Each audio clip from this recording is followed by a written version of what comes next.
Hello my loves, welcome back to my YouTube channel.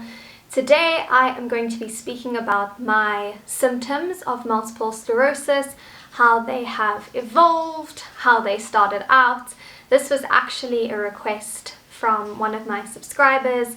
They had asked a question about the symptoms I experienced and how they developed over time. So I'm going to go into a little story. I've written it all down, basically detailing my symptoms of multiple sclerosis, when I started developing symptoms, what they were, how they developed, how it shifted with medication. This isn't going to be a medication story. If that's something that you're interested in, I have tried 2 medications and I have a lot of opinion and experience with the 2 medications, but it's not like I've tried, a number of medications, so I wasn't sure if that would be necessary to add into this video. But if you want more detail about medication that I've tried prior to Ocrevus, it was just one medication, and how it made me feel and why I did the switch, then I'll be happy to dive into medication. I love making MS related videos. Living with an autoimmune disease can be really challenging, and it feels so nice when you can start developing like a little online community where you can speak about your symptoms, speak about your experiences, and so this is kind of what I'm trying to create here on YouTube. Please, if you can hear my dogs barking, I'm very, very sorry. So I'm just going to begin at the beginning and what my symptoms were pre-diagnosis. So I'm 25 now, and I started experiencing MS symptoms at about 13, I would say. I can't recall if I had experienced them earlier. The standout memory is when I was 13, I started suffering a lot with chronic fatigue, and you can kind of like track my marks in school. I was doing really well, and then that shift from 12 to 13, I just started falling apart basically in terms of health. I was suffering from chronic brain fog and chronic fatigue, and it was so bad that I felt like I was sleeping through my life. So I can't really explain the feeling of being so chronically fatigued and having extreme brain fog, other than that it felt like someone had woken me up in the middle of the night and then had like made me go through the day being chronically exhausted, and it felt like I hadn't just slept like 8 or 9 hours the night before. So I would wake up feeling extremely tired, my brain would be really foggy. It kind of felt like I was outside of my life and watching myself live, but I was completely out of body. It's a very like dissociative feeling to have chronic fatigue and chronic brain fog, because you honestly feel like you are stuck, like as if you're like walking through deep water. You can't move your body. It's just a very weird feeling. I can't explain it unless you felt chronic fatigue and chronic brain fog.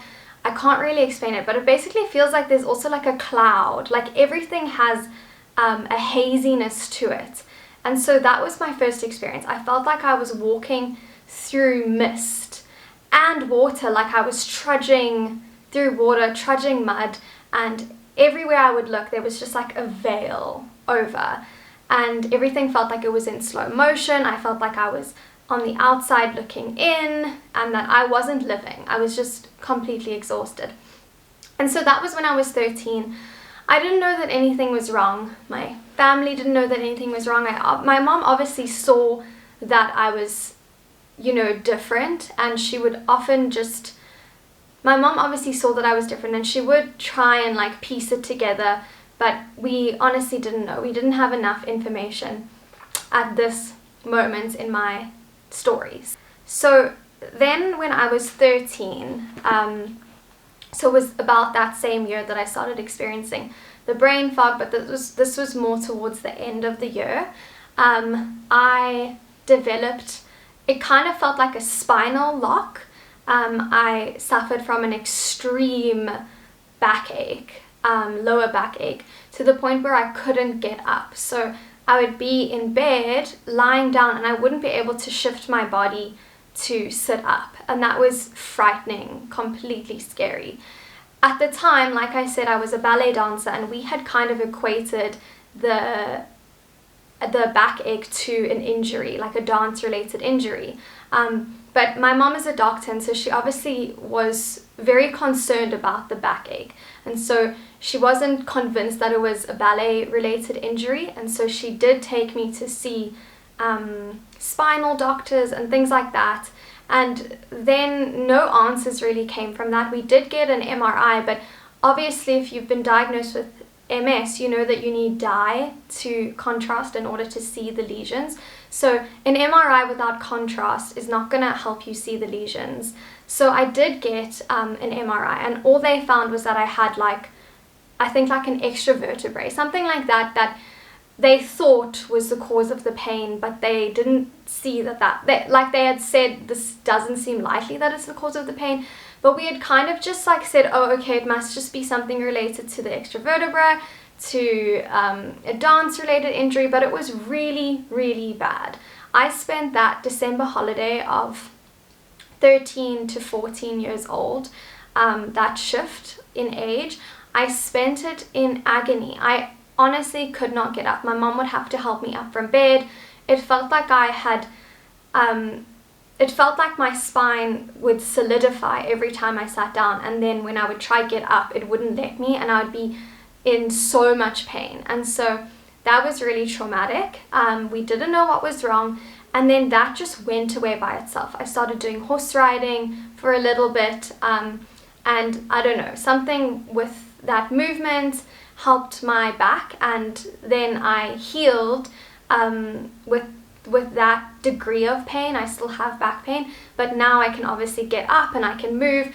I mean, at that age, I was genuinely stuck on the floor, stuck in the bed. I couldn't do anything without my mom helping me up.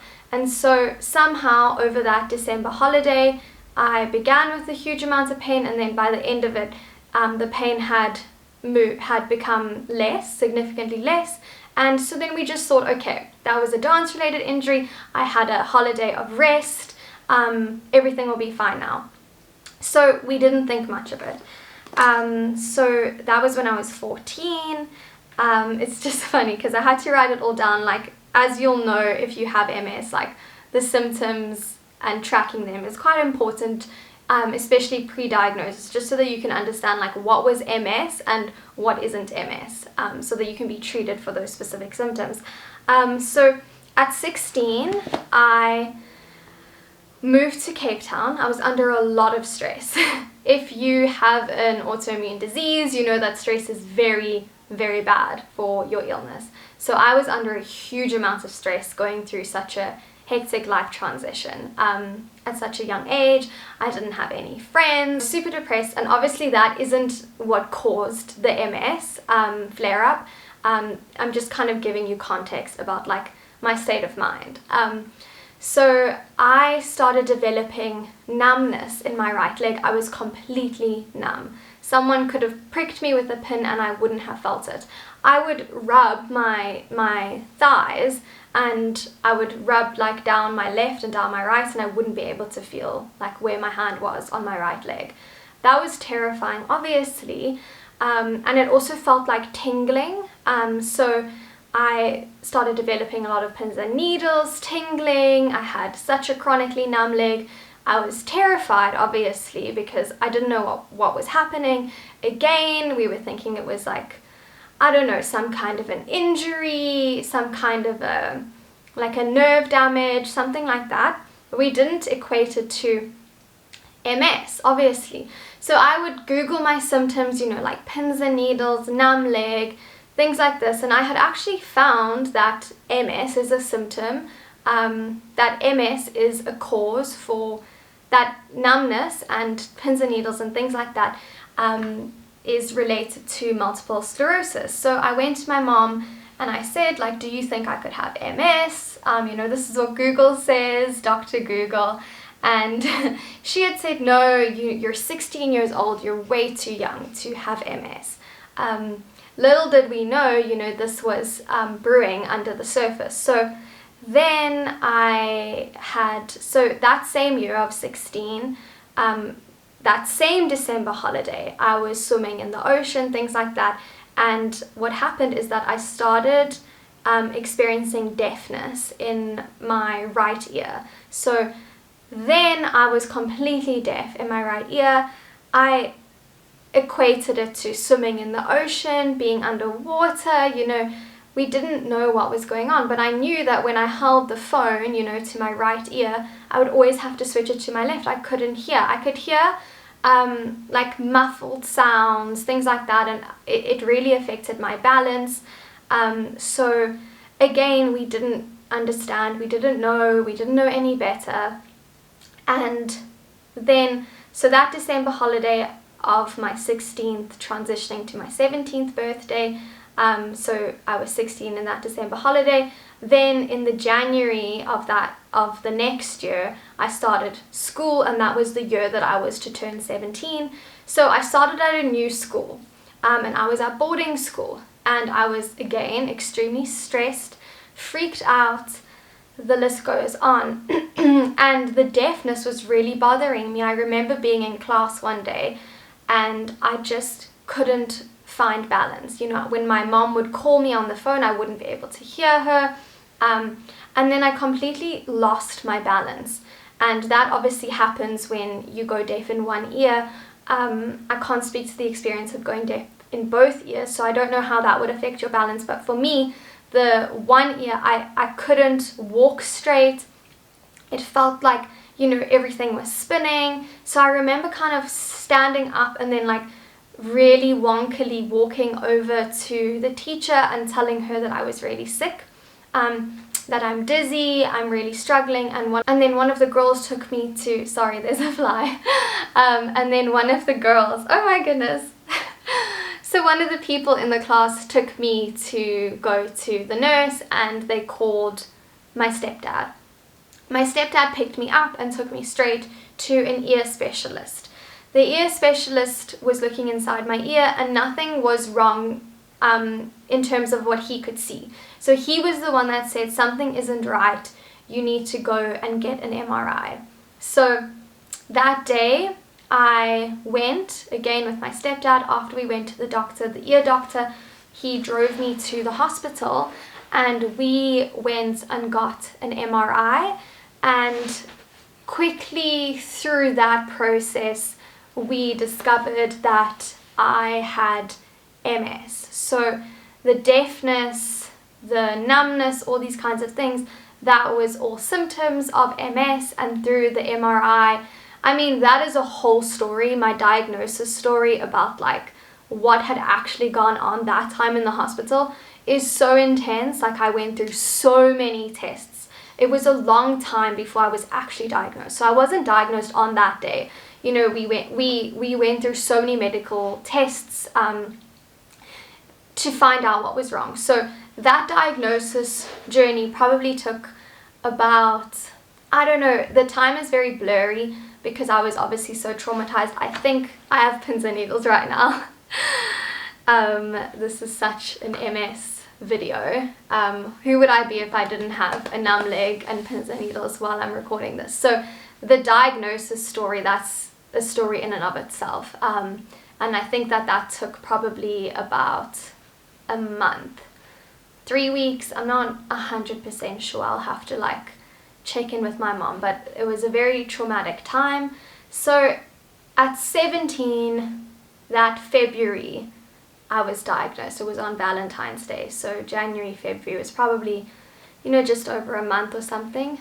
I was diagnosed on Valentine's Day of February, and then I was to turn 17 in March, so a month later. So I started a medication that it didn't work for me. I don't know if other people were on or have tried Tecfidera. It didn't work for me. I can go into a whole medication history and story and things like that. So the medication didn't work for me that well, but obviously it kind of stabilized. So it stabilized my MS. So what happened was I went on medication probably about 2 months after the initial diagnosis. There was no medication in South Africa besides the injections, and I was super freaked out about taking the injections, so we managed to ship in the Tecfidera, and then I started taking that about 2 months later. So my symptoms from diagnosis, so that's pre-diagnosis symptoms, and then we have post-diagnosis symptoms. Brain fog, hot flushes, which is caused by the medication. Just very bad brain fog. And also memory. I couldn't remember things, so that really started affecting me. Let's see. Okay, so I said brain fog, I said numbness, and during this time from 17 to 21, I was not stable. I was very sick. I was relapsing probably like once a year, once every 2 years, something like this. I was just living in a very sick body at that time. I would struggle with pins and needles throughout my whole body, numbness throughout my whole body, the extreme brain fog, bad concentration. I couldn't remember anything. I was struggling. Walking was difficult for me due to the pins and needles, the backache, all that kind of stuff. So it's kind of like the same symptoms, just induced. But I will say, or I have to say, my deafness went away and the numbness in my legs, in my right leg, went away. So I currently have no deafness anymore and I can feel my legs perfectly. I know that's not the case for everyone, and I really just want to be sensitive about that and just express like my deep empathy, because that time was so scary for me, and I can completely understand if you are going through that now, or if after you were diagnosed and started medication you still are experiencing like the deafness or the numbness permanently. I am very sorry about that. So at that age, 18 to 21, I would still experience numbness, but it wasn't permanent. And yes, just the chronic fatigue was really bad and all that kind of stuff. I think I've covered all of that. I had a really bad relapse. It felt like I was getting brain jitters. Like everything was normal, and then like my brain would like jitter. It felt like it would shake inside my head, and that was an extreme relapse, and that was what caused me to change medication. So at about 2021, I obviously can't remember the exact age, if I was 20 or 21. It was again a December holiday, so it was a transition year, probably 2020 to 21. I shifted medications and I started Ocrevus. So now I've been on Ocrevus for about 5 years. And my symptoms on Ocrevus, I am doing so much better. They have shifted, the symptoms have changed so much. So symptoms that I still have, chronic fatigue. The chronic fatigue, like I don't know if it's ever going to go away, and I'm very resistant to taking any medication that like gives me a dopamine hit or a serotonin hit, just because I struggle with anxiety and things like that. So I don't want to mess with like my brain chemistry or do anything to help like my fatigue that might affect my mental health. So I'm very resistant to trying anything pharmaceutical for the chronic fatigue. So chronic fatigue I still live with, I still battle that, but I use natural healing things to help with chronic fatigue. Again, I can record a video all about like the natural ways that I help my chronic fatigue. Then we have the brain fog. I try to drink a lot of water, that really helps, so I still have brain fog. I still have backache, but it's not as severe at all. Stretching really helps my backache. If I walk a lot, then my back gets really sore. It's just the normal kinds of like mild symptoms. It's not extreme anymore. And obviously I still have the numbness, occasionally the pins and needles, but all of these symptoms, none of them are permanent, and they ebb and flow, and they're very mild now that I'm on Ocrevus. So even though I'm saying this, it doesn't mean that I don't like suffer or have bad days, what I mean is the genuine, like, day to day, I'm very stable. So my symptoms have obviously drastically improved. And I live a very healthy life, and I live a very happy life, which I think is a testament to how well I'm doing on Ocrevus. So let me quickly consult my notes quickly. Yes, okay, so now I basically just wrote fatigue, backache, pins and needles, forgetful, heat, the usual kinds of things. So I still struggle in heat. If it's too hot, then I do get the tingles and the pins and needles. I still struggle with all of that. But yes, my symptoms are mild compared to how it was when I started, and I'm doing so much better, and I'm really, really grateful that I'm doing so well. I just feel so happy that I found Ocrevus. I really do. I really, really love this medication because it helps me so much. I obviously don't know how I would feel on a different medication because I've only tried Tecfidera and Ocrevus. But so far so good, and I have not had another relapse. I had like a mild relapse at the end of last year, or maybe it was 2020, 2021. That was such a stressful time, so that I think contributed to a little bit of my stress, and my medication came late because the world shut down, and at that time Ocrevus wasn't available in South Africa. So 2020 and 21, I think in 2021 I only had one infusion. Or it was 2020 that I only had one infusion. I can't recall.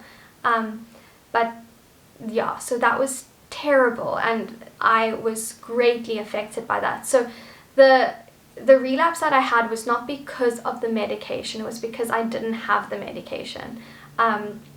So it's not to say that the medication doesn't work for me. That was just my experience of not having the medication as frequently. So that did affect my symptoms, and then with that, the symptoms did come back of brain fog, the usual kind of thing. But mostly I'm doing so much better, and mostly my symptoms are so mild, which I'm really grateful for. My lifestyle, I think, is a huge contributor to my symptoms being so mild. And I would really love to film a separate video where I just go into like a lifestyle and spirituality, because that is so important for managing your anxiety regarding having MS, how to help your mental health in terms of like how you treat those around you, your caregivers, keeping yourself afloat, keeping yourself positive, and then also lifestyle impacts your energy levels. If I don't take care of myself, then my chronic fatigue is induced. The brain fog is induced. There's lots of things that I do that really significantly help lessen the symptoms that I already have with regards to MS. And I have like a whole stretching routine to help my backache and things like that. So I'm very active in my healing. I'm very active in trying to cope with the symptoms. So I would love, love, love to share my stretching routine for backache, how I cope with brain fog, how I help my chronic fatigue, all of these things. So if that is something that you're interested in, which is going to be more of like a holistic spirituality, like a more well-rounded approach to healing that's not just going to be based on the medication, the Western biomedicine that we get for MS, then let me know and I'll be sure to film that video. But just to like emphasize that healing is holistic. So I do a lot of different things. I'm not gonna stop taking my medication and then just do like wellness things. I think that they work so well because I do it together. But if I don't do my wellness things, then I don't feel as good, and it does affect my symptoms. So they really do work together. And I think that that's like the most important thing to say. And there's been a lot of like spiritual awakening through my diagnosis story, and there's been like a lot of incredible and then also sad and scary things that have happened to me. So if you're interested in those kinds of stories, like my diagnosis story, shifting medicines because that was intense, and you know, my spiritual path with regards to MS, how they are connected, how they weave within each other, then please let me know and I will be sure to film that video. I hope that you found this video interesting. I feel like I kind of babbled a lot, but I hope that it's a bit clearer, my symptoms then versus now, and how they've shifted over the years. I think I'm probably the healthiest I've ever been with regards to MS, which is crazy to say that at 25 I'm healthier than I was when I was like 13 or 14, because you always think that those years are going to be like the healthiest of your life, but I feel much better now, and I feel better now at 25 than I did at 21 with regards to MS too. So there is like so much light at the end of the tunnel if you are still going through like the darkness of the disease and you haven't had the correct treatment. So I really hope that you stay positive, and I really hope that you find the medicine that works for you, and then I also hope that you have a holistic approach to your healing. I hope that you enjoyed this video. I will be sure to record lots more if that's something that you're interested in. I am sending you lots and lots of love wherever you are in the world. I hope you have a wonderful rest of your day.